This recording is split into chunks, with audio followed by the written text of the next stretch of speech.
I'm Ellen. Standing here at this professional event, I spot him across the room. He waves, and I wave back. That simple exchange, no conversation, no reopening of old wounds, just an acknowledgement. It brings a sense of closure, a realization that a chapter of my life is truly over. It all started 2 years ago when I met Jake at a networking event. I was immediately drawn to him. He worked in corporate sales, always sharp and on top of things. He seemed warm, thoughtful, and grounded. With me, he was softer, like he could finally relax. I was a freelance designer, consultant, and strategist. I loved the freedom and responsibility of building my own career, even though it meant some months were slow and others were incredibly busy. Our relationship was great at first. But then, his college friends started to become a constant presence. They were a tight-knit group, with a set of rules about everything: where to eat, how to dress, and what success should look like. They all had corporate jobs, climbing the visible ladders of success, measuring their achievements by titles and LinkedIn updates. I remember the first time I met them. They were loud, confident, and competitive. Every dinner felt like a resume comparison. At first, I tolerated it because I liked Jake. I'd explain my work casually, mention my clients and projects, but they'd always slip in comments wrapped in laughter. Must be nice to work whenever you want, or is your income stable now? And Jake would laugh along, not loudly, but just enough to show he didn't want to stand out from the group.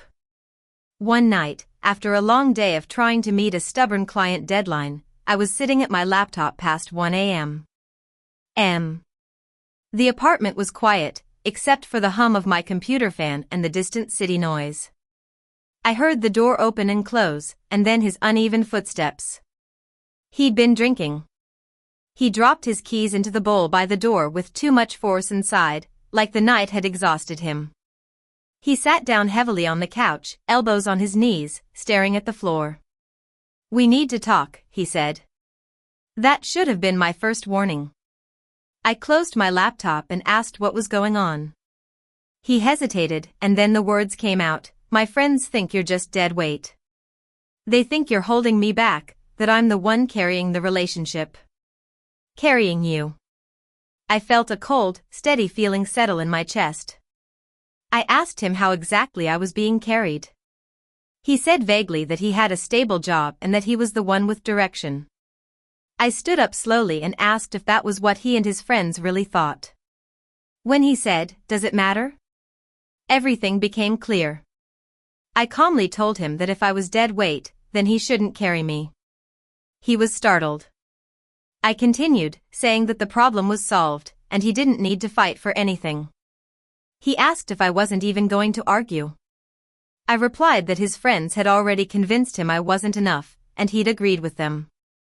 He tried to say it wasn't fair, that it was accurate. I walked into the bedroom, pulled out a bag, and started packing. He followed, panic in his voice, asking where I was going. I told him I was going to a hotel and that I'd figure things out later. He couldn't believe I was leaving over one conversation. But I knew it wasn't just one conversation, it was months of him letting his friends chip away at my worth while he stayed silent. I zipped the bag, looked at him, and said, "Tell your friends they won." Then I walked out. The hotel room smelled of bleach and stale air freshener. I dropped my bag by the bed and just stared. For the first 10 minutes, I felt nothing. I didn't cry, rage, or even shake. I was strangely empty, waiting to see if I'd saved my life or destroyed it. My phone buzzed almost immediately. It was him. I didn't answer. It buzzed again and again. By the fourth call, I turned the phone face down. Lying back on the bed, I started to rewind everything. I thought about all those dinners where his friends turned the table into a stage, and I sat there quietly, trying not to take up too much space. I barely slept that night. Every time I started to drift off, the word deadweight would yank me awake. In the morning, I showered and stared at myself in the mirror, red-eyed and damp-haired, wondering if I'd made a mistake. But then I forced myself to be honest. It wasn't one drunken comment, It was 6 months of small humiliations, of him watching people disrespect me and choosing silence over defense. I checked out of the hotel before noon and drove to a co-working space downtown. I booked a desk, opened my laptop, and pretended to focus. Around 2 p.m. My phone buzzed with a text from him. He said he was sorry, that he'd been drunk and stressed. I stared at the screen for a long time and then replied that I wasn't sure what there was to talk about. He called immediately. I answered. He thanked me like I'd rescued him and said he'd been freaking out. I told him he should be. He tried to explain that he'd been upset about work and took it out on me. I cut him off and asked which part he didn't mean, the dead weight part, the part where his friends thought I wasn't good enough, or the part where he agreed with them. He tried to say he didn't agree, but I knew he had. I reminded him of all the times he'd laughed at his friends' comments about me over the past 6 months. He said he hadn't realized, but I knew he had. He just didn't care enough to stop it. He then said he should have defended me more, but it was too little, too late. I told him I appreciated his apology, but it didn't change the fact that he'd let them convince him I was inadequate. He said they didn't convince him, but he'd started to wonder if they were right. That admission was worse than the dead weight comment. It meant he'd looked at me through their eyes and questioned my worth. I asked him how long he'd wondered. He didn't answer. The silence was a confession. He then whispered that he loved me, but I almost laughed. Love wasn't the issue, respect was. I told him I hoped he'd find someone who met his friend's standards and that I was done trying to fit into his life. Then I hung up. That night, I found a month-to-month sublet in a small, furnished studio downtown. It was exactly what I needed, for walls and silence that belonged to me. By Wednesday, I started moving my things out while he was at work. Each trip felt like peeling off a layer of the version of myself that had been trying too hard to fit. On my last trip, I left my key on the kitchen counter and didn't leave a note because the message had already been spoken. The first week after I moved out was surreal. My body went through the motions automatically. I woke up, showered, worked, ate, and slept in short, broken stretches. Emotions came in waves. Sometimes I felt calm and almost relieved, and other times, a sudden ache would hit me. But one thing surprised me, I didn't miss him the way I thought I would. I missed the version of us that existed before his friends became a constant presence. Work became my salvation. I threw myself into it with a focus that was almost feral. By the end of the week, I landed a new client, which reminded me that my career was real, even if someone else didn't respect it. His texts kept coming, longer and more desperate. I read them all but didn't reply.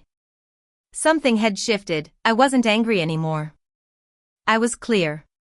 About 10 days after I moved out, my phone rang with an unknown number. It was Rachel, one of his college friends. She said she wanted to apologize and explain what happened after I left. She told me that after I walked out, he went back to the party and told everyone what happened.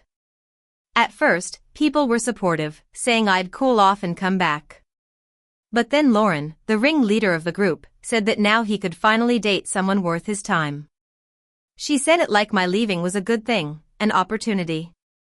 Jake froze, and when Lauren repeated her comments about how he could do better and how I was holding him back, he said very quietly, "I just lost someone I love because I listened to you." Then he left the party. Rachel followed him and talked to him in the parking lot. He broke down and said he'd been letting them poison him against me for months. Every time they made a comment, he defended me less and questioned me more. I thanked Rachel for telling me the truth, but I told her it didn't change anything. After we hung up, I sat on the floor for a long time, feeling sad that something good had been destroyed by outside voices. But I was also relieved because now I had clarity. Over the next few weeks, work took off. I landed 2 major projects back to back, and one contract alone was worth more than 3 months of my usual income. His messages slowed and then stopped. For the first time since I left, I could breathe without waiting for the next emotional blow. I received an email invitation to be a panel speaker at an event focused on emerging voices in creative strategy. 6 months ago, I would have second-guessed myself, but now I simply forwarded it to my mentor with a note saying I'm in. The day of the conference, I dressed without overthinking. The panel went better than I expected. I spoke about nonlinear careers, creative independence, and building value outside rigid systems. People listened, nodded, and took notes. During the event, I felt a shift in the room. I looked up and saw Jake standing near a sponsor booth. He hesitated and then walked towards me. We exchanged small talk, and he said he was sorry again. He said he'd been distancing himself from his friends. We talked for an hour about what went wrong and what we could have done differently. In the end, we both knew there was no path forward. Too much damage had been done.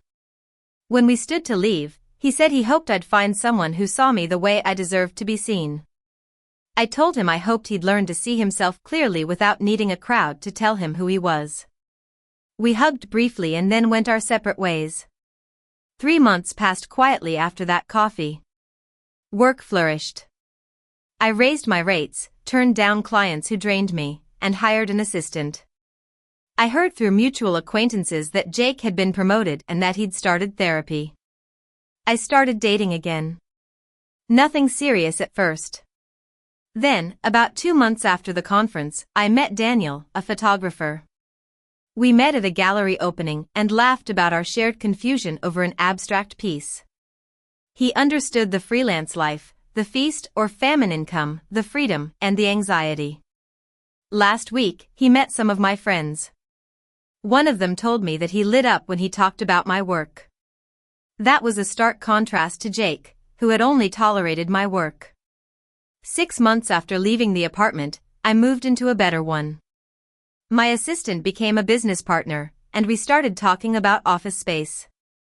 9 months after the breakup, I got an email from Jake. He apologized again and wrote that I was right about him wanting someone who matched his energy, but he'd defined energy too narrowly. A year has passed now. The relationship feels like it happened to a younger version of me. Daniel and I moved in together last month. It's easy, and we respect each other's work and goals. Running into Jake at this event today, I realized that walking away was the best thing I ever did. It took the power away from him and his friends and gave it back to me. I wasn't fighting for the relationship that night, I was fighting for myself, for my dignity, and for a future where I didn't have to audition for respect.